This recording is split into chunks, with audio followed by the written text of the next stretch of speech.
Beni benden aldığın, türlü derde saldığın, yüreğimi yaktığın, da ne istiyorsun? Söyle ne istiyorsun? Eridiğim yetmedi mi? Kahrolduğum yetmedi mi? Mahvolduğum yetmedi mi?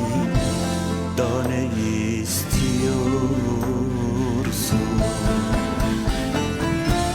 Eridiğim yetmedi mi? Kahrolduğum yetmedi mi? Mahvolduğum yetmedi mi? Daha ne istiyorsun? Eridiğim yetmedi mi?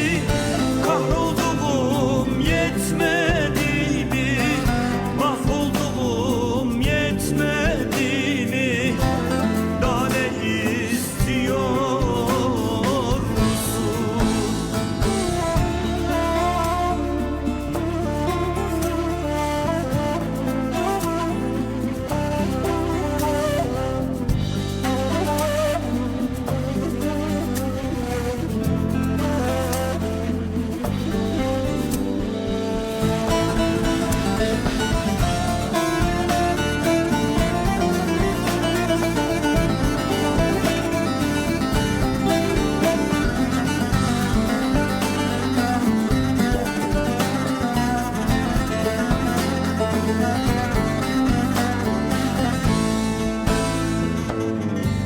Canımdan can sandığım, sevdasına kandığım, canımdan can sandığım, sevdasına kandığım, aşkına da kandığım, da ne istiyorsun?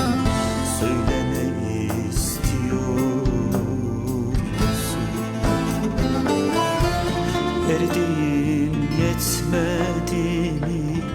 Kahrolduğum yetmedi mi?